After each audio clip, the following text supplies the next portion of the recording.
ഉമർ റളിയല്ലാഹു അൻഹുവിന് വല്ലാത്ത ആവേശം തോന്നി. എന്താണ് ആയിഷ അവിടെ നിന്ന് പറയുക? ആയിഷ റളിയല്ലാഹു അൻഹ പറയുന്നു, അതിലേറ്റവും അത്ഭുതപ്പെട്ടത് എന്റെ മനസ്സിൽ നിന്നും മായാതെ നിറഞ്ഞു നിൽക്കുന്ന വലിയ ഒരു അത്ഭുതം എന്ന് പറയുന്നത് ഒരു രാത്രിയിൽ സംഭവിച്ചു പോയതാ. നബി സല്ലല്ലാഹു അലൈഹി വസല്ലമ തങ്ങൾ എന്റെ അടുത്ത് കിടക്കാൻ വിധിക്കപ്പെട്ട ഒരു രാത്രി, എന്റെ ഭർത്താവായി എനിക്ക് അനുവദിക്കപ്പെട്ട ദിവസത്തിന്റെ രാത്രി, ആയിഷ ബിവി റളിയല്ലാഹു അൻഹ പറയുകയാ, ഞാനുമായി അല്ലാഹുവിന്റെ റസൂൽ ചേർന്ന് കിടക്കുമ്പോ നബി സല്ലല്ലാഹു അലൈഹി വസല്ലമ തങ്ങളുടെ മുഖത്ത് എന്തോ എന്നോട് പറയാനുണ്ട് എന്ന് എനിക്ക് തോന്നി.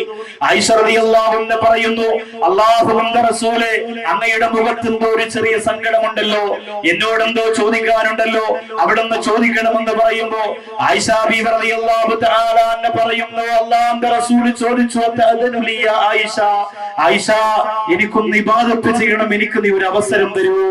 ഇന്ന് നിനക്ക് അനുവദിക്കപ്പെട്ട രാത്രി ആയതുകൊണ്ട് ഈ രാത്രിയിൽ നിന്റെ അനുവാദമില്ലാതെ നിന്റെ അടുത്ത് എഴുന്നേറ്റ് പോകാൻ പാടില്ല. അതുകൊണ്ട് ആയിഷ, നീ എനിക്കൊരു അനുവാദം തരണം, ഇവിടെ നിന്ന് എഴുന്നേറ്റ് പോയി എനിക്കൊന്ന് നമസ്കരിക്കാൻ അനുവാദം തരണം. ആയിഷ റളിയല്ലാഹു അൻഹ അനുവാദം കൊടുത്തു. നബി സല്ലല്ലാഹു അലൈഹി വസല്ലമ തങ്ങൾ നമസ്കരിക്കാനായി പോയി. കുറെ സമയം കഴിഞ്ഞു. അല്ലാഹുവിന്റെ റസൂൽ മടങ്ങി വരുമെന്ന് പ്രതീക്ഷയോടെ ആയിഷ റളിയല്ലാഹു അൻഹ കാത്തിരുന്നു വന്നില്ല. നബി തങ്ങൾ നമസ്കരിക്കുന്ന മണൽപ്പരപ്പിലേക്ക് ആയിഷ റളിയല്ലാഹു അൻഹ ഒന്ന് ഇറങ്ങി ചെന്ന് നോക്കുമ്പോ സുബ്ഹാനല്ലാഹ്, ആയിഷ ബിവി റളിയല്ലാഹു തആല അൻഹ പറയുന്നു, അല്ലാഹുവിന്റെ റസൂലിന്റെ ആ റക്അത്തിന്റെ ഖിയാം എന്ന് പറയുന്നത്, അഥവാ നൃത്തം എന്ന് പറയുന്നത് എത്രയോ സമയം ദൈർഘ്യമുള്ളതായിരുന്നു. അബ്ദുല്ലാഹ്, എത്രയോ സമയം ഇങ്ങനെ റസൂലുള്ളാഹി നിന്നു. മുത്തുനബി സല്ലല്ലാഹു അലൈഹി വസല്ലമ തങ്ങളുടെ രണ്ട് കണ്ണുകൾ നിറഞ്ഞൊഴുകുന്നു. കണ്ണിങ്ങനെ താടിരോമത്തിലൂടെ കണ്ണീരൊഴുകി. അല്ലാഹുവിന്റെ റസൂൽ കരയുന്നത് എപ്പോഴും കണ്ടാലും എനിക്ക് സഹിക്കാൻ പറ്റൂല. ഞാൻ മാറി നിന്നു. എന്നിട്ട് നബി സല്ലല്ലാഹു അലൈഹി വസല്ലമ തങ്ങൾ റുകൂയിലേക്ക് പോയി. റുകൂയിലേക്ക് പോകാൻ വേണ്ടി മുത്തു റസൂൽ തല ഇങ്ങനെ കുനിക്കുമ്പോ അണക്കെട്ട് പൊട്ടുന്ന പോലെ രണ്ട് കണ്ണിൽ നിന്ന് കണ്ണീര് പൊട്ടി ഒഴുകി. അല്ലാഹുവിന്റെ റസൂൽ സുജൂദിൽ പോയി ഒരുപാട് സമയമെടുത്തു. രണ്ടാമത്തെ റക്അത്തിന്റെ അല്ലാഹു അക്ബർ എന്ന് എന്റെ മുത്തു റസൂൽ പറഞ്ഞപ്പോൾ ആ ശബ്ദമിടറിയതായി എനിക്ക് മനസ്സിലായി. ഒരുപാട് പാതിരാ സമയം കഴിഞ്ഞ് രണ്ടാമത്തെ റക്അത്തിൽ അല്ലാഹുവിന്റെ റസൂൽ അത്തഹിയാത്ത് ഇരിക്കുന്നത് വരെ ഞാൻ അടുത്തിരുന്ന അത്ഭുതകരമായ രംഗം നോക്കി കണ്ടുകൊണ്ടിരുന്നു. എന്നിട്ട് നബി സല്ലല്ലാഹു അലൈഹി വസല്ലമ തങ്ങൾ സുജൂദിൽ പോയ ആ മണൽപ്പരപ്പിലേക്ക് ആ ഇരുട്ടപ്പ് ഞാൻ എന്റെ കൈ കൊണ്ട് ഇങ്ങനെ തടവി നോക്കിയപ്പോൾ നബി തങ്ങളുടെ കണ്ണുനീരുകൾ കൊണ്ട് ആ മണൽപ്പരപ്പുകൾ നനഞ്ഞിരിക്കുന്നതായി എനിക്ക് അനുഭവപ്പെട്ടു. സ്വഹീഹായ ഹദീസാണ്, കെട്ടുകഥയല്ല. ആയിഷ റളിയല്ലാഹു അൻഹക്ക് വല്ലാത്ത സങ്കടം വന്നു. ആ മഹദി പറയുന്ന, അബ്ദുല്ലാഹ്, എനിക്ക് പിന്നെ പേടിയായി. ഈ ഒരു ഹാലിൽ നബി തങ്ങളോട് എന്ത് കാര്യം ചോദിക്കാനും എനിക്ക് പേടിയാ. നാം മിണ്ടാതെ എന്ത് വിരിപ്പിൽ പോയി വിക്രം തസ്ബീഹുമായി കഴിഞ്ഞ് കണ്ണീരോടുകൂടി നേരം പുലരുന്നത് വരെ കാത്തിരുന്നു. സുബഹി നമസ്കാരത്തിന്റെ ബാങ്കിന്റെ സമയമായപ്പോ എല്ലാ ദിവസവും ബിലാൽ റളിയല്ലാഹു അൻഹു നബി തങ്ങളുടെ കുടിലിന്റെ മുമ്പ് വന്ന് നിന്നിട്ട്, അല്ലാഹുവിന്റെ റസൂലെ, ഞാൻ വാങ്ങ് വിളിക്കട്ടെ എന്ന് അനുവാദം ചോദിക്കുമ്പോ മുത്ത് റസൂൽ അനുവാദം കൊടുത്തെങ്കിൽ മാത്രമേ ബഹുമാനപ്പെട്ടവർ വാങ്ങ് വിളിക്കാൻ പോലുള്ളൂ. അങ്ങനെ അന്നും വന്നിട്ട്, അല്ലാഹുവിന്റെ റസൂലെ, ഞാൻ വാങ്ങ് വിളിക്കാൻ പോട്ടെ എന്ന് ചോദിച്ചപ്പോ അല്ലാഹുവിന്റെ റസൂൽ അകത്ത് വിരിപ്പിൽ ഇരുന്നുകൊണ്ട്, അതേ ബിലാലെ, സമയമായി എന്ന് പറഞ്ഞപ്പോ നബി സല്ലല്ലാഹു അലൈഹി വസല്ലമ തങ്ങളുടെ ഖൽബിന്റെ സങ്കടം തന്റെ ശബ്ദത്തിലൂടെ മനസ്സിലാക്കിയ ബിലാൽ റളിയല്ലാഹു അൻഹു പൊട്ടിക്കരയാൻ തുടങ്ങി. അല്ലാഹുവിന്റെ റസൂലേ, അവിടെ നിന്ന് രാത്രി മുഴുവനും കരഞ്ഞതായിട്ട് എനിക്ക് തോന്നുകയാ. അവിടുത്തെ ശബ്ദ വ്യത്യാസം പോലും പ്രേമം മനസ്സിന്റെ അകത്ത് കൊണ്ട് നടക്കുന്ന കറുത്തവനായ ബിലാലിന്റെ വെളുത്ത ഖൽബിന്റെ അകത്ത് തിരിച്ചറിയാൻ പറ്റും. നബിയെ, അങ്ങെന്തിനാണ് നബിയെ മായുബീക റസൂലല്ലാഹ്, അങ്ങെന്തിനാണ് ഇന്നലെ രാത്രി ഈ സമയം വരെ കരഞ്ഞിരുന്ന് ചോദിക്കുമ്പോ നബി സല്ലല്ലാഹു അലൈഹി വസല്ലം തങ്ങൾ പുറത്തേക്ക് ഇറങ്ങി വന്നു. ആയിഷ റളിയല്ലാഹു അൻഹ പറയാ, അല്ലാഹുവിന്റെ റസൂൽ ബിലാൽ റളിയല്ലാഹു അൻഹുവിന് പറഞ്ഞു കൊടുത്തു, ബിലാലെ, ഇന്നലെ ഒരു ആയത്ത് ഇറങ്ങി ബിലാലെ, ഇന്നലെ രാത്രിയിൽ ഒരു ആയത്ത് ഇറങ്ങി ബിലാലെ, ജിബ്രീൽ അലൈഹിസ്സലാത്തു വസ്സലാം ആയത്തിനെ ഓതി കേൾപ്പിച്ചതെന്ന് ബിലാലെ. ബിലാൽ റളിയല്ലാഹു അൻഹുവിന്റെ മനസ്സിൽ വല്ലാത്ത സങ്കടം വന്നു. അല്ലാഹുവിന്റെ റസൂലിനെ ഇത്രമാത്രം ചിന്തത്തിൽ ആഴ്ത്തിയിട്ട് പൊട്ടിക്കരയിപ്പിക്കാൻ മാത്രം ശക്തിയുള്ള ആയത്ത് ഏതെന്ന് ബഹുമാനപ്പെട്ടവർ ചോദിക്കുമ്പോ അല്ലാഹുവിന്റെ റസൂൽ പറഞ്ഞു, ഇന്ന ഫീ ഖൽഖി السماوات والأرض واختلاف الليل والنهار لآيات لأولي الألباب. ആകാശഭൂമികളെ പടച്ചതിലും രാത്രിയും പകലും മാറി വ്യത്യസ്തമായി വരുന്നതിലും ബുദ്ധിയുള്ളവർക്ക് ദൃഷ്ടാന്തമുണ്ടോ എന്ന് അല്ലാഹുവിന്റെ റസൂൽ പറയുന്നു. ജിബ്രീൽ ഇന്നലെ ആയത്തോടെ തന്നു. ബിലാൽ റളിയല്ലാഹു അൻഹു പറഞ്ഞു, ആകാശത്തെ കുറിച്ചും ഭൂമിയെ കുറിച്ചും രാത്രിയെ കുറിച്ചും പകലിനെ കുറിച്ചും പറയുമ്പോ അല്ലാഹുവിന്റെ റസൂൽ അവിടുന്ന് എന്തിനാണ് കരയുന്നതെന്ന് ചോദിക്കുമ്പോ അല്ലാഹുവിന്റെ റസൂൽ പറഞ്ഞു, ബിലാലെ ഈ ആയത്ത് ഓതി തീർന്നതിന് ശേഷം അല്ലാഹുവിന്റെ റസൂൽ പറയുന്നു, ജിബ്രീൽ എന്നോടൊരു കാര്യം കൂടി പറഞ്ഞു. അതാലോചിക്കുമ്പോ എനിക്ക് പേടിയാവുകയാ, അതാലോചിക്കുമ്പോ എന്റെ കണ്ണ് നിറയുകയാ, അതാലോചിക്കുമ്പോ എന്റെ കൽബ് വിറയ്ക്കുകയാ. ബിലാൽ റളിയല്ലാഹു അൻഹു പറഞ്ഞു, നബിയേ എനിക്കതാണ് കേൾക്കേണ്ടത് നബിയേ. ഈ ആയത്ത് ഓതിയതിനു ശേഷം ജിബ്രീൽ എന്താ പറഞ്ഞത്? ആകാശഭൂമികളിലും രാത്രിയിലും പകലിനെയും കുറിച്ച് ചിന്തിക്കുന്നവർക്ക് ദൃഷ്ടാന്തമുണ്ട് എന്ന് അല്ലാഹുവിന്റെ ഖുർആൻ പറഞ്ഞിട്ട് ആ ഖുർആൻ പറഞ്ഞ ആയത്തിന് ശേഷം ജിബ്രീൽ അങ്ങയോട് എന്തേ രഹസ്യമായി പറഞ്ഞത്? അല്ലാഹുവിന്റെ റസൂൽ പറഞ്ഞു, ബിലാലെ ജിബ്രീൽ അലൈഹിസ്സലാത്തു വസ്സലാം പറഞ്ഞത്, വൈലുൻ അലാ മൻ ഖറഅഹാ വലം യതഫക്കറു ഫീഹാ. ഈ ആയത്തിന്റെ അകത്തൊരു നരകവും ഒരു ശാപവും ഒളിച്ചിരിക്കുന്നുണ്ട്. ബിലാലെ ബിലാൽ റളിയല്ലാഹു അൻഹു ചോദിച്ചു, യാ റസൂലല്ലാഹ് അതെന്താണ് നബിയേ, അതെന്താ മുത്ത് നബിയേ? അല്ലാഹുവിന്റെ റസൂൽ പറഞ്ഞു കൊടുക്കുന്ന വൈലുൻ അലാ മൻ ഖറഅഹാ വലം യതഫക്കറു ഫീഹാ. ആകാശഭൂമികളെ സൃഷ്ടിച്ചതിന്റെ അത്ഭുതത്തെ കുറിച്ച് അല്ലാഹുവിന്റെ ഖുർആൻ പറയുമ്പോ ആ ഖുർആൻ പറയുന്ന ആകാശത്തെയും ഭൂമിയെയും പ്രപഞ്ചത്തെയും രാത്രിയെയും പകലിനെയും കുറിച്ച് പറയുന്ന അത്ഭുതകരമായ ആയത്തിന്റെ ഭാഗത്തെ കുറിച്ച് അല്ലാഹുവിന്റെ ഖുർആൻ പ്രതിപാദിക്കുമ്പോ ആ രാവിനെയും പകലിനെയും ഭൂമിയെയും ആകാശത്തെയും കുറിച്ച് ചിന്തിക്കാത്തവന്റെ സർവനാശമെന്ന് ജിബ്രീൽ എന്നോട് പറഞ്ഞു. ബിലാൽ ആകാശത്തെ കുറിച്ച് ചിന്തിക്കാൻ പറഞ്ഞ അല്ലാഹുവിന്റെ ആയത്ത്, ഭൂമിയെ കുറിച്ച് ചിന്തിക്കാൻ പറഞ്ഞ പടച്ചോന്റെ ആയത്ത്, രാത്രിയും പകലും വ്യത്യസ്തമായി മാറി മാറി വരുന്നതിനെ കുറിച്ച് ചിന്തിക്കാൻ പറഞ്ഞ അല്ലാഹു റബ്ബുൽ ഇസ്സത്തിന്റെ ആയത്തുണ്ടല്ലോ, അത് വെറുതെ പാരായണം ചെയ്താ പോരാ. ഈ പരിശുദ്ധ റമദാൻ 5, 6, 7, 10 ഖത്മുൽ ഖുർആൻ തീർത്തിട്ട് അല്ലാഹുവിലേക്ക് ഖുർആൻ കൊണ്ട് മത്സരം നടത്തിയ എന്റെ തിരുവനന്തപുരം ജില്ലയുടെ മുസ്ലിങ്ങൾ ഒരുപാട് തിങ്ങിപ്പാർക്കുന്ന പള്ളിക്കലിൽ വന്ന എന്റെ പ്രിയപ്പെട്ട ഉമ്മത്തെ അല്ലാഹുവിന്റെ റസൂൽ പൊട്ടിക്കരന്തരെന്തിനെന്നറിയോ? ആകാശലോകത്തെ കുറിച്ച് പറഞ്ഞ ആയത്ത്, ഭൂമിയെ കുറിച്ച് അല്ലാഹു റബ്ബുൽ ഇസ്സത്ത് പറഞ്ഞ ആയത്ത്, രാത്രിയും പകലും ഇങ്ങനെ ആരും മാറ്റാറ് വ്യത്യസ്തതയോടുകൂടി മാറി മാറി തമ്പുരാ കൊണ്ടുവന്നുകൊണ്ടിരിക്കുമ്പോ അതിനെ കുറിച്ച് ചിന്തിക്കാത്തവരാര്? അവർക്ക് സർവനാശമെന്ന് അല്ലാഹുവിന്റെ റസൂലിനോട് ജിബ്രീൽ പറയുകയാ. എന്തിനാണ് ഞാൻ നിങ്ങളോട് പറഞ്ഞതെന്നറിയോ? അല്ലാഹുവിന്റെ വലിപ്പം മനസ്സിലാക്കണമെങ്കിൽ പള്ളിക്കൽ ടൗൺ പള്ളിയുടെ വലിപ്പം നീ അളന്ന് തിട്ടപ്പെടുത്തിയാ പോരാ. ലോകത്തെ ഏറ്റവും വലിയ അല്ലാഹുവിന്റെ ഖുർആനും അളന്ന് തിട്ടപ്പെടുത്തിയാ പോരാ. അല്ലാഹുവിന്റെ വലിപ്പം മനസ്സിലാക്കുക. ലോകത്ത് എത്ര 140 കോടി മുസൽമാനപ്പുറം എത്ര മനുഷ്യരെത്ര മുസൽമാൻ ഈ ലോകത്ത് ജീവിക്കുന്നു എന്ന് കണക്ക് കൂട്ടിയാ പോരാ. അല്ലാഹുവിന്റെ വലിപ്പം മനസ്സിലാക്കുക. മുംതാസ് എന്ന് പറയുന്ന കേവലം ഒരു സുന്ദരിയായ പെൺകുട്ടിക്ക് വേണ്ടി പ്രേമനായകനായ ഷാജഹാൻ ചക്രവർത്തി ചെയ്തു കൊടുത്തു പോയ താജ്മഹലിന്റെ വലിപ്പത്തിന്റെ സൗന്ദര്യത്തിന്റെ അത്ഭുതത്തിന്റെ ആരാജ്യമായ അനുഭൂതിയുടെ മുമ്പ് പോയിരുന്ന് ചിന്തിച്ചാ പോരാ. അല്ലാഹുവിന്റെ വലിപ്പം മനസ്സിലാക്കണമെങ്കിൽ അല്ലാഹ് പറഞ്ഞതുപോലെ ചിന്തിക്കണം എന്റെ പ്രിയപ്പെട്ടവര്. അല്ലാഹു പറഞ്ഞതുപോലെ ചിന്തിക്കണം പെങ്ങള്. അല്ലാഹുവിന്റെ വലിപ്പം മനസ്സിലാക്കാത്തത് കൊണ്ടാണ് പരിശുദ്ധ റമദാൻ കഴിഞ്ഞിട്ട് കന്നുകാലികളെ പോലെ തിരുവനന്തപുരത്തും കൊല്ലത്തുമൊക്കെ എന്റെ പ്രിയപ്പെട്ട ചെറുപ്പക്കാർ ആഭാസത്തരത്തിന്റെ അടയാളങ്ങളായി അപപതനത്തിന്റെ പടിങ്കുഴിയിൽ വീണുകൊണ്ടിരിക്കുന്നത്. അല്ലാഹു അക്ബർ എന്ന് പറഞ്ഞ് കൈകെട്ടുമ്പോഴും ആ പടച്ചവന്റെ വലിപ്പത്തെ തിരിച്ചറിയാനാകാറ്.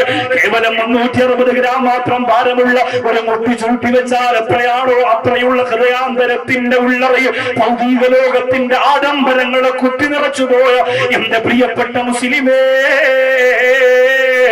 അല്ലാഹു റബ്ബുൽ ഇസ്സത്തിന്റെ വലിപ്പം നിനക്ക് അറിയണോ?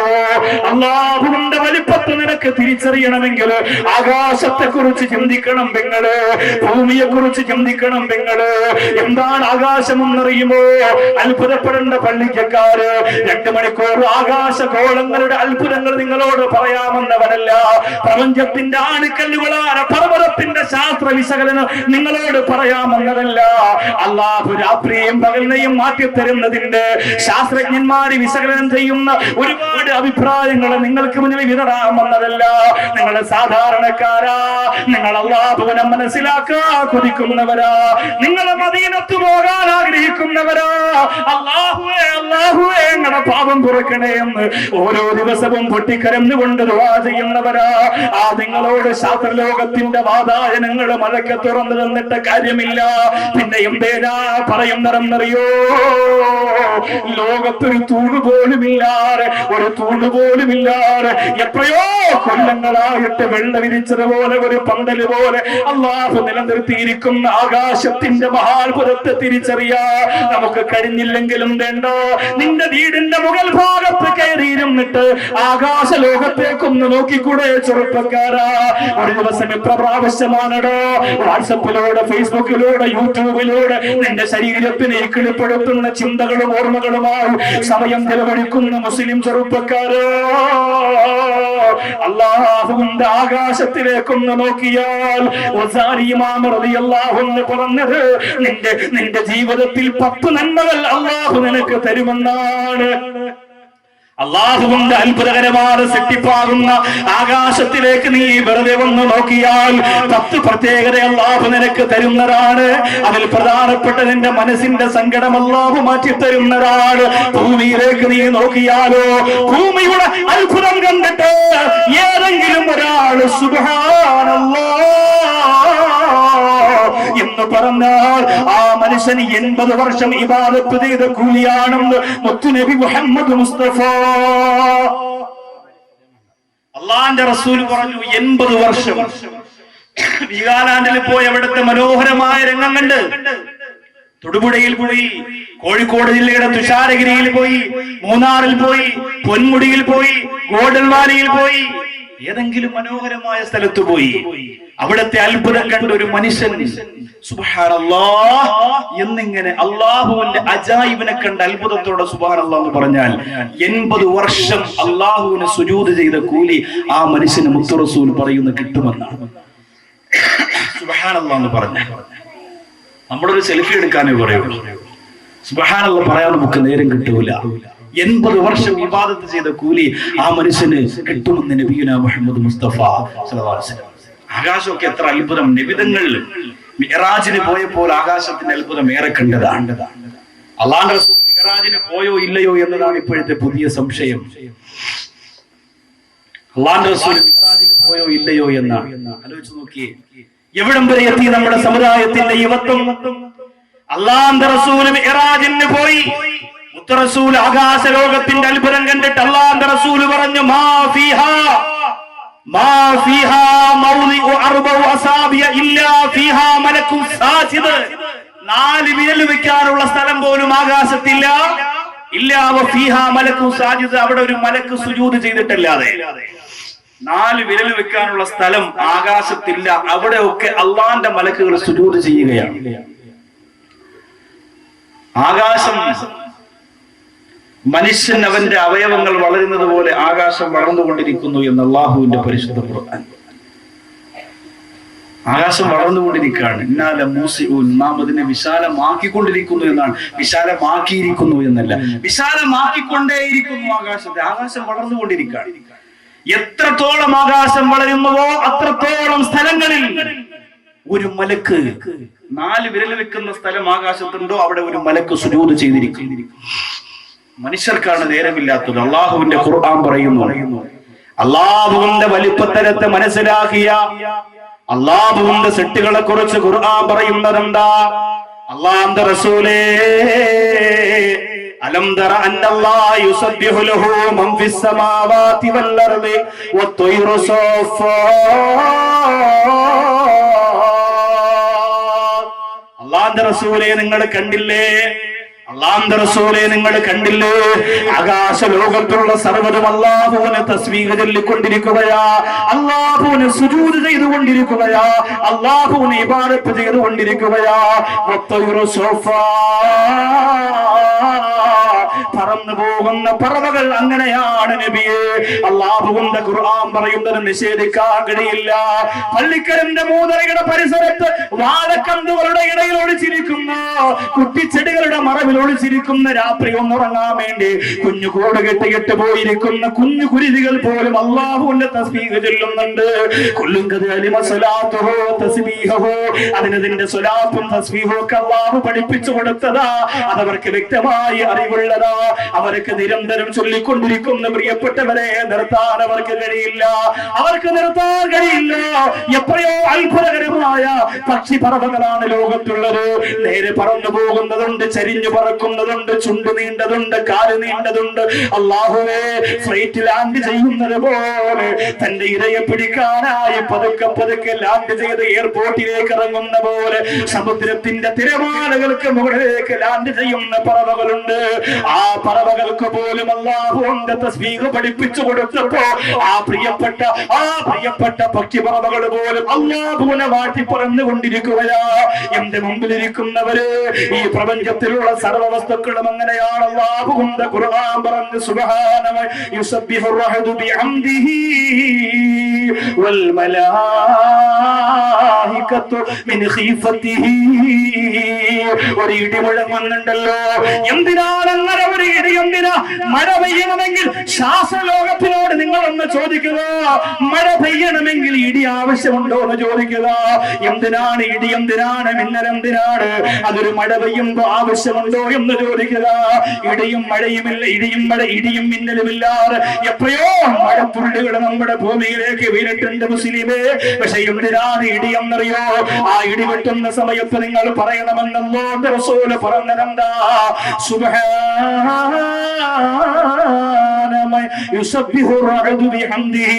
അല്ലാഹുവിനെ വാഴ്ത്തി പറയുന്ന ശബ്ദമാണ് കേൾക്കുന്നത്. മലക്കിന്റെ തസ്ബീഹാണ് കേൾക്കുന്നത്. അതുകൊണ്ടാ പടച്ചവനെ വാഴ്ത്തിക്കോ എന്നല്ലാഹുവിന്റെ റസൂൽ നിന്നോട് പറഞ്ഞതാണ്. ലോകം മുഴുവനും അങ്ങനെ പടച്ചതമ്പുരാന്റെ വലിപ്പത്തെ മനസ്സിലാക്കിയിട്ട് അല്ലാഹുവിന് വേണ്ടി തസ്ബീഹും തഹ്ലീലും ഒക്കെ ചൊല്ലിക്കൊണ്ടിരിക്കുമ്പോ ലോകത്തുള്ള സർവ്വ ജീവജാലങ്ങളും അങ്ങനെയാണ്. സാൽമൺ ഫിഷ് എന്ന് പറയുന്ന ഒരു മത്സ്യമുണ്ട് കടലില്. സാൽമൺ ഫിഷ് ഉപ്പില്ലാത്ത വെള്ളത്തിൽ മാത്രം മുട്ടയിടും. എന്നിട്ടോ ഉപ്പ് വെള്ളത്തിലല്ലാതെ ജീവിക്കാൻ കഴിയില്ല. ഉപ്പില്ലാത്ത വെള്ളം കടലിൽ എവിടെയാണ്? അല്ലാഹുവേ, എന്തൊരു അത്ഭുതമാണ് നീ പഠിപ്പിച്ചു കൊടുത്തതല്ല. പിന്നെ എങ്ങനെയാണ് സാൽമൺ ഫിഷ് കടലിന്റെ തിരമാലകളെ കീറി മുറിച്ചുകൊണ്ട് യാത്ര ചെയ്യുമ്പോ അതിന്റെ നാവ് കൊണ്ട് സുബ്ഹാനല്ലാഹ് എന്ന് പറയാതിരിക്കുന്നത് എങ്ങനെയാണ് റബ്ബേ? സാൽമൺ ഫിഷിന് മുട്ടയിടണമെങ്കിൽ ഉപ്പുവെള്ളമല്ലാത്ത വെള്ളം വേണം. കടലിന്റെ ഉള്ളറയിൽ ജീവിക്കുന്ന സാൽമൺ ഫിഷ് ഉപ്പില്ലാത്ത വെള്ളം അന്വേഷിച്ചു പോകുമ്പോ ആരാണ് അതിനാ വെള്ളം കാണിച്ചു കൊടുക്കുന്നത്? അല്ലദീ അഅ്താ കുല്ല ശൈഇൻ സുമ്മ ഹദാ. അല്ലാഹു പടച്ചതിന് അല്ലാഹു റബ്ബുൽ ഇസ്സത്ത് തന്നെ വഴി തെളിച്ചു കൊടുക്കുകയാ. ആ സാൽമൺ ഫിഷ് ഉപ്പില്ലാത്ത വെള്ളത്തിൽ പോയി മുട്ടയിട്ടിട്ട് ഉപ്പ് വെള്ളത്തിൽ ജീവിക്കാൻ വേണ്ടി തിരക്ക് പിടിച്ചോടുകയാണ്. സാൽമൺ ഫിഷിന്റെ മുട്ട വിരിഞ്ഞ് കുഞ്ഞിറങ്ങുമ്പോ ഉപ്പില്ലാത്ത വെള്ളത്തിൽ കുറെ സമയം അത് ജീവിച്ചു പോയാൽ അത് മരിച്ചു പോകുന്നതാണ്. ആ മുട്ടയിൽ നിന്ന് പുറത്തിറങ്ങിയ ഉടനെ സാൽമൺ ഫിഷ് മത്സ്യത്തിന്റെ കുഞ്ഞു മത്സ്യങ്ങള് എത്രയോ സ്പീഡിലാണ് ഊളിയിട്ട് ഉപ്പുവെള്ളത്തിലേക്ക് പോകുന്നത്. ആരാ പഠിപ്പിച്ചു കൊടുത്തത്? കിട്ടുന്ന മത്സ്യം കൊണ്ട് വെട്ടിക്കീറി ബിസ്മി പറഞ്ഞ് കഴിച്ച് സന്തോഷത്തോടെ ഉറങ്ങിയാ പോരെ പെങ്ങളെ. അല്ലദീ അഅ്താ കുല്ല ശൈഇൻ സുമ്മ ഹദാ. കാട്ടുപശുവിനെ നമുക്കറിയില്ലേ? കാട്ടുപശുവിന്റെ നാവെന്ന് പറഞ്ഞാൽ ഏത് വസ്തുവില്ല നാവ് കൊണ്ട് നക്കിയാലും ആ ഭാഗം അടർന്നു പോകുമെന്ന് ശാസ്ത്രം പറയുന്ന കാട്ടുപശു. ഇപ്പോഴതുണ്ടോ എന്ന് എനിക്കറിയില്ല. നമ്മുടെ നാട്ടിലും നമ്മുടെ പരിസരത്തും തന്നെ കാണാൻ കഴിയില്ല. കുഞ്ഞുങ്ങൾ പഠിക്കുന്ന സ്കൂളിലെ പുസ്തകത്തിൽ കാട്ടുപശു എന്ന ഹെഡിങ്ങിന് താഴെ ആ കാട്ടുപശുവിന്റെ വീര്യത്തെ കുറിച്ചും അതിന്റെ പ്രത്യേകതയെ കുറിച്ചും എഴുതിയിട്ടുണ്ട്. അതിൽ പറയുന്നുണ്ട് അതിന്റെ നാവ്, ഏത് വസ്തുവിൽ ആ കാട്ടുപശുവിന്റെ നാവ് കൊണ്ട് നക്കിയാലും ആ ഭാഗം അടർന്നു വരുമെന്നാണ്. ഈ മൈക്രോഫോണിൽ അത് നാവ് കൊണ്ട് നക്കിയാൽ ചാനൽ സൗണ്ടിന്റെ കച്ചവടം കൂട്ടി. എന്ത് ചെയ്താലും സർവ്വതും നഷ്ടപ്പെടും. അങ്ങനെയുള്ള കാട്ടുപശു ഗർഭം ധരിച്ച് ആ കാട്ടുപശു ഒരു കുഞ്ഞിനെ പ്രസവിക്കുമ്പോൾ നിങ്ങൾ ഓർമ്മിക്കണം, പ്രസവിച്ച ഉടനെ ആ കുഞ്ഞൊരൊറ്റ ഓട്ടമാണ്. എന്തുകൊണ്ടാ? ഏതുമ്മമാരും പ്രസവിച്ച ഉടൻ ആ കുഞ്ഞിനെ ചേർത്ത് വെച്ചിട്ട് ഒരു മുത്തം കൊടുക്കും. മൃഗങ്ങളാണെങ്കിൽ നക്കി തുടയ്ക്കും. മൃഗങ്ങളാണെങ്കിൽ നാവ് കൊണ്ട് ഈ കുഞ്ഞിനെ നക്കി തുടയ്ക്കും. കാട്ടുപശു തന്റെ നാവ് കൊണ്ട് സ്നേഹം കൊണ്ട് ഈ കുഞ്ഞിനെ നക്കി തുടച്ചാൽ ഈ കുഞ്ഞിന്റെ അസ്ഥി ഉൾപ്പെടെ കാട്ടുപശുവിന്റെ നാവിന്റെ വീര്യം കൊണ്ട് തകർന്നു പോകും. അതുകൊണ്ട് പിറന്ന ഉടൻ ഒറ്റ ഓട്ടമാണ്. ആരാ പഠിപ്പിച്ചു കൊടുത്തത്? സ്കാൻ ചെയ്ത് നോക്കിയിട്ട് ഡോക്ടർ മെസ്സേജ് അയച്ചു കൊടുത്തതല്ല. ആരും കാട്ടുപശുവിന്റെ ഉദരത്തിനകത്ത് പോയി ആ കുഞ്ഞിനെ പഠിപ്പിച്ചു കൊടുത്തില്ല. പിന്നെ ആരാ പഠിപ്പിച്ചു കൊടുത്തത്? അല്ലദീ അഅ്താ കുല്ല ശൈഇൻ സുമ്മ ഹദാ. ആ പടച്ചതമ്പുരാനെ എങ്ങനെയാണ് മൃഗങ്ങളെ തസ്ബീഹ് ചെല്ലാതിരിക്കുക? എങ്ങനെയാണ് പറവകളെ തസ്ബീഹ് ചെല്ലാതിരിക്കുക? എങ്ങനെയാണ് ആകാശ ലോകത്ത് അല്ലാഹുവിന്റെ മാലാഖമാര് സൂര്യനും ചന്ദ്രനും ഒക്കെ തസ്ബീഹ് ചെല്ലാതിരിക്കുക? അവർക്കറിയാം അല്ലാഹുവാണ് വലിയവർ. എന്തൊക്കെ ലോകത്ത് നടന്നാലും ആ പടച്ചവനപ്പുറത്തേക്ക് വലിപ്പമൊന്നിനുമില്ല. അല്ലാഹുവിന്റെ വലിപ്പം അംഗീകരിച്ചുകൊണ്ട് അവരത് പറയുമ്പോ എന്റെ പ്രിയമുള്ള മുസ്ലിമേ, ഇന്നു മുതൽ നമസ്കരിക്കാൻ വേണ്ടി അല്ലാഹു അക്ബർ. ഓരോ അമലിന്റെ ഓരോ ഭാഗത്തു പോകുമ്പോഴും എന്തിന് അല്ലാഹു അക്ബർ എന്ന് പറയാൻ പറഞ്ഞു. അൽഹംദുലില്ലാഹ് എന്ന് പറഞ്ഞോടെ, സുബ്ഹാനല്ലാഹ് എന്ന് പറഞ്ഞോടെ, ഖുർആൻ തക്ബീർ എന്ന് പറഞ്ഞോടെ, വേറെന്തെങ്കിലും തഹ്ലീലിന്റെ തസ്ബീഹിന്റെ ദിക്റുകൾ അല്ലാഹുവിനെ നിങ്ങളോട് പറയാൻ പറഞ്ഞോടെ. ജീവിതത്തിന്റെ തിരക്കുകൾക്കിടയിൽ ഒളിവെടുത്തുകൊണ്ട് വന്ന് പെട്ടെന്ന് കൈവർത്തയിട്ട് അല്ലാഹു അക്ബർ. എന്തിനാണ് പെങ്ങളെ അങ്ങനെ പറയാ നിന്നെ പഠിപ്പിച്ചതെന്നറിയോ? നീ എത്ര സുഖിച്ചാലും എത്ര സന്തോഷിച്ചാലും എത്ര ആഡംബരത്തിൽ ജീവിച്ചാലും എത്ര കൊട്ടാരത്തിന്റെ ഉള്ളറയിൽ സുഖലോലുപരായി കഴിഞ്ഞുകൂടിയാലും എന്തൊക്കെ ദുനിയാവിൽ നേട്ടങ്ങൾ ഉണ്ടാക്കിയാലും അല്ലാഹുവാണ് വലിയവനും എന്ന ഒരു വലിയ മുന്നറിയിപ്പ് ഒരു ദിവസം 5 നേരം നെഞ്ചിൽ കൈവച്ചുകൊണ്ട് പടച്ചതമ്പുരാനോട് പറയണമെന്ന അല്ലാഹുവിന്റെ തീരുമാനമാണ്. ഇന്നു മുതൽ വരട്ടെ, ഇന്നു മുതൽ മനസ്സിന്റെ അകത്ത് വരട്ടെ. പള്ളിക്ക് കാറി നമസ്കരിക്കാൻ നിൽക്കുമ്പോ അല്ലാഹു അക്ബർ, ഞാനൊന്നുമല്ല റബ്ബേ, എനിക്ക് മക്കളെ തന്ന അല്ലാഹ്, എനിക്ക് വീട് തന്ന അല്ലാഹ്, എനിക്ക് രോഗം തരാത്ത അല്ലാഹ്, എനിക്ക് സുഖം തന്ന അല്ലാഹ്, എന്റെ വിഷമങ്ങളൊക്കെ മാറ്റി തന്ന അല്ലാഹ്, എന്റെ ശരീരത്തിന് ആരോഗ്യം തന്ന അല്ലാഹ് എന്ന് പറഞ്ഞുകൊണ്ട് അല്ലാഹുവിന്റെ വലിപ്പത്തരം നിന്റെ മനസ്സിലേക്ക് വരട്ടെ. ഫാത്തിഹ തുടങ്ങുമ്പോ ഇന്ന് മുതൽ നമസ്കരിക്കുന്ന എന്റെ പള്ളിക്കൽ വന്നവരെ ഫാത്തിഹ തുടങ്ങുമ്പോ നിന്റെ മനസ്സിലേക്ക് കടന്നു വരട്ടെ. ആകാശ ലോകത്തിന്റെ അധിപനായ അല്ലാഹ്, പ്രപഞ്ചത്തിന്റെ അധിപനായ അല്ലാഹ്, അത്ഭുതങ്ങളുടെ കലവറയായ അല്ലാഹ്, ലോകത്തിന്റെ എല്ലാ സർവ്വതും സൃഷ്ടിച്ചിരിക്കുന്ന അല്ലാഹ്, പരമാണുവിന്റെ ശരണം പോലും തടുത്തെറിയാൻ കഴിവുള്ള പടച്ചവനെ അല്ലാഹുവേ, ഈ പ്രപഞ്ചം മുഴുവനും നിനക്ക് തസ്ബീഹ് ചെല്ലുമ്പോ തിരക്കുകൾക്കിടയിൽ ഒന്ന് ഓടി വന്നിട്ട് പെട്ടെന്നൊന്ന് കുനിഞ്ഞു നോരുകയല്ല. നീ വലിയവനാണ് അല്ലാഹ്. അത് തുറന്ന് സമ്മതിക്കാൻ വേണ്ടിയിട്ടാണ് ലോകത്തിന്റെ നാനാഭാഗത്ത് ഇസ്ലാമിന്റെ പ്രകാശം ഏറ്റെടുത്തുകൊണ്ട് പ്രിയപ്പെട്ട സഹാബികൾ ഒരുപാട് പീഡനങ്ങളേക്കേണ്ടി വന്നു പോയത്. ബഹുമാനപ്പെട്ട ബിലാൽ റളിയല്ലാഹു അൻഹുവിനെ ചുട്ടുകൊള്ളുന്ന മടലാരണ്യത്തിലൂടെ വലിച്ചു കൊണ്ടുപോകുമ്പോ നാവുകൊണ്ട് ബഹുമാനപ്പെട്ടവര് പറഞ്ഞതെന്തോ? അല്ലാഹു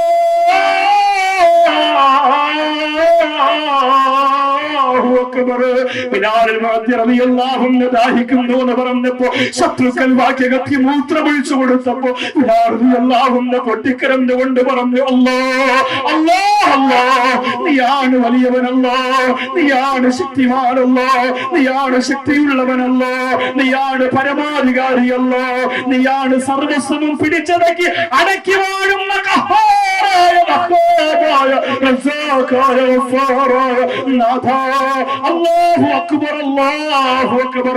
ആ ബിലാലിനെയാണ് പിന്നെ മുത്തു റസൂൽ പറഞ്ഞത്, ബിലാലേ നീയാണ് വിളിക്കേണ്ടത്, ബിലാലേ നീയാണ് വിളിക്കേണ്ടത്, ബിലാലേ.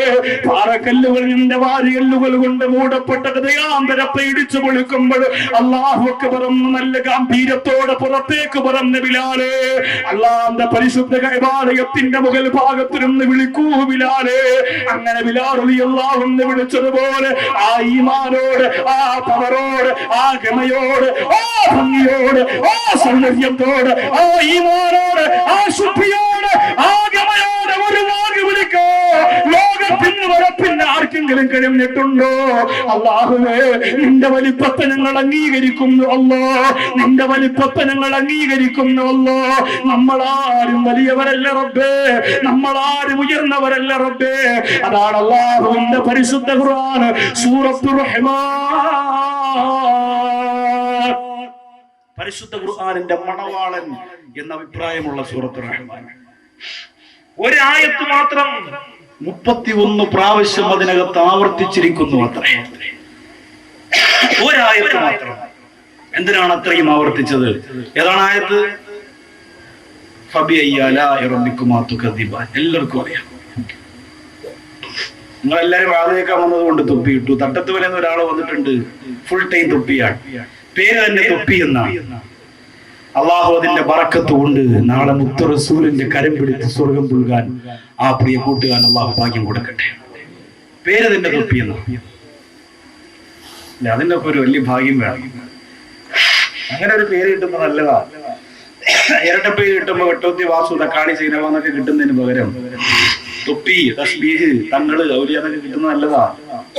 ഞാൻ സമ്പ്രദത്ത് പഠിക്കുമ്പോൾ ആ സമ്പ്രദത്തിന്റെ കൂടെ പഠിച്ച സുഹൃത്തുക്കളൊക്കെ ഉണ്ട് തകരപ്പറമ്പിലെ.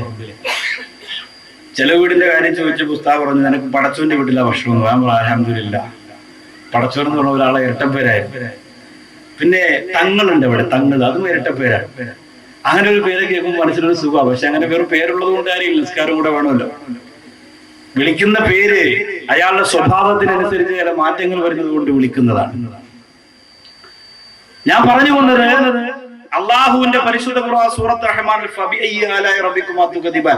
പഴയതുപോലെയല്ല, ഇന്ന് നമ്മുടെ യുവാക്കൾക്കൊക്കെ നല്ല വിവരവും ബോധവുമുണ്ട്.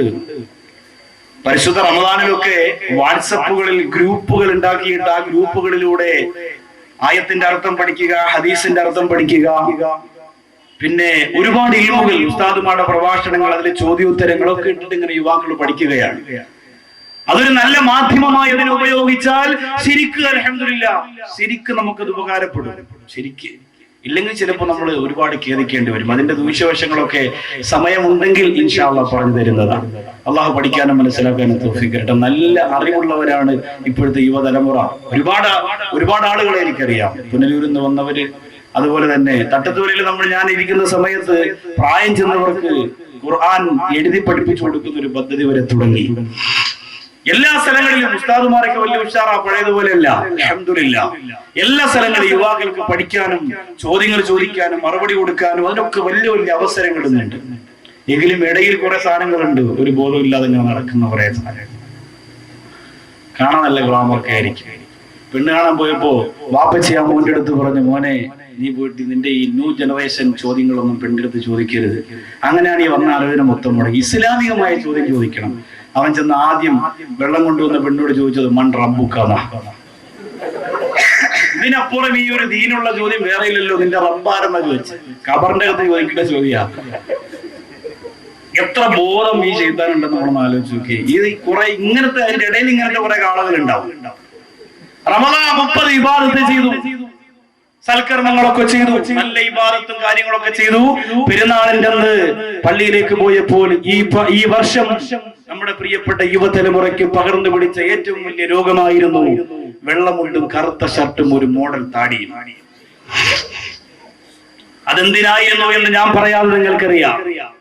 ഇൻഷാ അല്ലാഹ് അടുത്ത മാസം മുതൽ ഈ സാധുവായ സഹോദരൻ പറഞ്ഞു തുടങ്ങുന്നുണ്ട്, പ്രേമം ആരോടാണ്, പ്രേമം ആരോടാണ്, പ്രേമം ആരോടാണ്.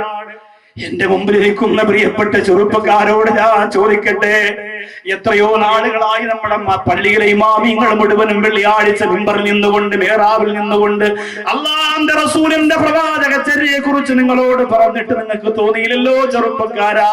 നിന്റെ താടി ഒന്ന് ഭംഗിയാക്കി വെച്ചുകൊണ്ട് ജീവിക്കാൻ നിനക്ക് തോന്നിയില്ലല്ലോ?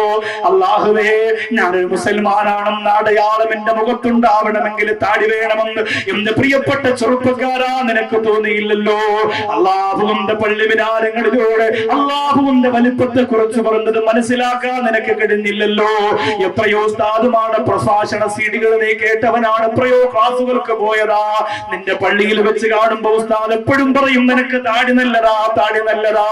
അല്ലാഹുവിന്റെ റസൂൽ സുന്നത്താക്കിയ താടി വെക്കാൻ പറഞ്ഞിട്ട് എന്റെ പ്രിയപ്പെട്ട ചെറുപ്പക്കാർക്ക് താല്പര്യം വന്നില്ല.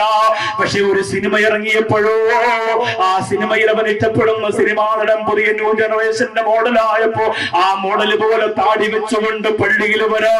എങ്ങനെ ധൈര്യം വന്നു ചെറുപ്പക്കാരാ, എങ്ങനെ ധൈര്യം വന്നു ചെറുപ്പക്കാരാ? അല്ലാഹുവിന്റെ റസൂൽ ആ സിനിമാ നടനെക്കാളും നിനക്ക് ചെറുതായി പോയോ മോരെ? റസൂലിന്റെ ശാപം നിനക്ക് കിട്ടും മോരെ, അല്ലാഹുവിന്റെ റസൂലിന്റെ ശാപം നിനക്ക് കിട്ടും മോരെ. നീ ഉംറയ്ക്ക് പോയാലും നീ ഹജ്ജിന് പോയാലും അല്ലാഹുവിന്റെ റസൂലിന്റെ മദീനത്താണ് കൂടുതൽ താമസിക്കേണ്ടതെന്ന് മഹാന്മാര് പറഞ്ഞത് എന്തുകൊണ്ടെന്നറിയോ? ആരംഭ റസൂലിന്റെ പൊരുത്തവും ഗുരുത്വവും എത്ര കിട്ടുന്നുവോ അത് ഈമാന് ചാർജ് ചെയ്യുന്നത് പോലെയാ. പക്ഷെ എന്തുകൊണ്ടെന്നറിയില്ല, എന്റെ പ്രിയപ്പെട്ട ഈ വാക്കുകളൊക്കെ വല്ലാതെ മാറിപ്പോയി. പഠിക്കാനും ഒരുപാട് അമൽ ചെയ്യാനും ഒരുപാട് പ്രസംഗം കേൾക്കാനും ഒരുപാട് ഇബാദത്ത് ചെയ്യാനും ഒരുപാട് അവസരങ്ങൾ ഉണ്ടായിട്ട് എന്തിനാണ് ഈ കാലഘട്ടത്തിലും സിനിമാ പ്രാക്കാലങ്ങളുടെ പിന്നാലെ ആദർശത്തെ ചവിട്ടി തേച്ചിട്ട് കന്നുകാലികളെ പോലെ ഇറങ്ങിപ്പോകുന്നത് ചെറുപ്പക്കാരാ? ഞാൻ ഉറപ്പായും പറയുകയാ, നിങ്ങള് ആ സിനിമാ നടനെ അനുകരിക്കാൻ വേണ്ടി വാങ്ങിയ മുണ്ടുണ്ടല്ലോ, നിങ്ങൾ ആ സിനിമാ നടനെ അനുകരിക്കാൻ വേണ്ടി വാങ്ങിയ കറുത്ത സട്ടുണ്ടല്ലോ, നിങ്ങൾ ആ സിനിമാ നടനെ അംഗീകരിക്കാൻ വേണ്ടി മുഖത്ത് വെച്ച് പിടിപ്പിച്ച ദാടിയുണ്ടല്ലോ, അതിനെ വൃത്തിയാക്കി മറ്റൊരു രൂപത്തിലാക്കുന്നത് വരെ അല്ലാഹുവിന്റെ റസൂലിന്റെ പൊരുത്തം നിനക്കില്ല. ഏത് ഹാജിയാരെ മോനാകട്ടെ, ഏത് മുസ്ലിയാരെ മോനാകട്ടെ, ഏത് പള്ളി പ്രസിഡന്റിന്റെ മോനാകട്ടെ, ഏത് പള്ളിക്ക് വേണ്ടി കോടികൾ കൊടുത്ത സമ്പന്ന സാമ്രാജ്യത്വ ശക്തിയുടെ പിന്തുണ പുറക്കാരനാണ് ചെറുപ്പക്കാരനാവട്ടെ, എന്റെ പൊന്നുമോനെ അല്ലാഹുവിന്റെ റസൂലിനോട് പിണക്കമാ. ആരോടുമില്ലാതെ ആരടി മണ്ണിന്റെ അകത്തുളത്ത് കൊണ്ടുവച്ചിട്ട് ആരാണിതെന്ന് ചോദിക്കുമ്പോ പറയണ്ടേ ചെറുപ്പക്കാരാ, എന്റെ കൽവിന്റെ കിഷണമോ, എന്റെ മനസ്സിന്റെ പ്രകാശമോ, എന്റെ റൂഹിന്റെ സൗന്ദര്യമോ, എന്റെ കണ്ണിന്റെ കാഴ്ചയോ, എന്റെ ശരീരത്തിന്റെ രോമാഞ്ചമോ, എന്റെ ജീവനോ, എന്റെ ജീവന്റെ ജീവന്റെ ജീവന്റെ ജീവനോ, എന്റെ പുത്രസൂലോ എന്ന് ആരുടെ മണ്ണിന്റെ അകപ്പുറത്ത് കിടന്നുകൊണ്ട് പറയോ, എന്റെ ചെറുപ്പക്കാരാ നിനക്ക് കഴിയണ്ടേ മോനെ? എത്ര മയ്യത്ത് കൊണ്ടുപോയി പള്ളിക്കൽ ടൗണിലൂടെ, എത്ര ചെറുപ്പക്കാരെ കൊണ്ടുവന്ന് പള്ളിയിലടക്കി. നീ പഠിക്കാത്തവരുണ്ട്, നീ തിരിച്ചറിയാത്തവരുണ്ട്. അല്ലാഹുവിന്റെ ഖുർആൻ സൂറത്ത് റഹ്മാൻ 30-ലധികം പ്രാവശ്യം അല്ലാഹു പറയുന്നു, ഫബിഅയ്യി ആലാഇ റബ്ബികുമാ തുകസിബാൻ.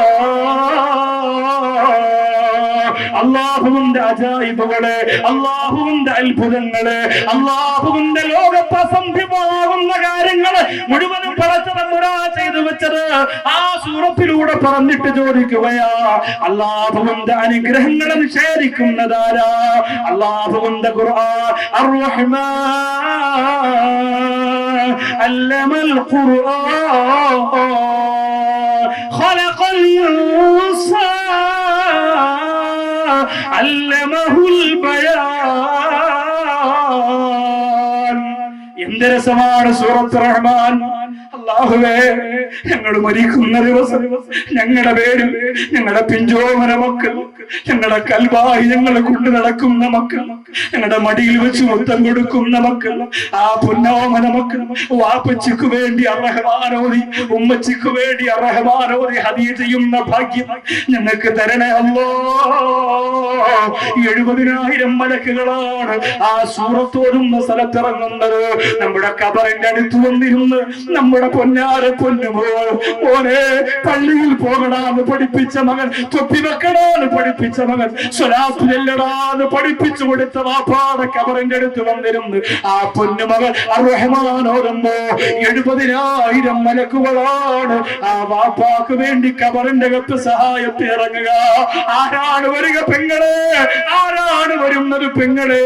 അല്ലാഹുവിന്റെ ഖുർആനിനെ വീടിന്റെ മൂലക്ക് ചവിട്ടി തേക്കുന്ന പെങ്ങളെ, റമദാൻ പകുതി കഴിഞ്ഞപ്പോ തന്നെ ഓഫ് ചെയ്ത് വെച്ച സീരിയലിന്റെ ബാധ പിടിച്ചിട്ട് ശരീരത്തെ ഈമാനികമായ മാധുര്യത്തെ നശിപ്പിച്ചു കളഞ്ഞ പെങ്ങളെ, എത്ര വളർന്നു പറഞ്ഞാൽ ഒരു കാതിലൂടെ കേട്ട് മറുകാതിലൂടെ കളഞ്ഞ ശവങ്ങളെ പോലെ വന്നിരുന്നിട്ടും നേട്ടമാ. എന്റെ പെങ്ങളെ മാറ്റമുണ്ടാവണം, എന്റെ ചെറുപ്പക്കാരാ മാറ്റമുണ്ടാകണം. ആ പടച്ചതമ്പുരാന്റെ വലിപ്പത്തെ നിഷേധിക്കാൻ പാടില്ല എന്ന ഒരു വലിയ താക്കീതാണ്.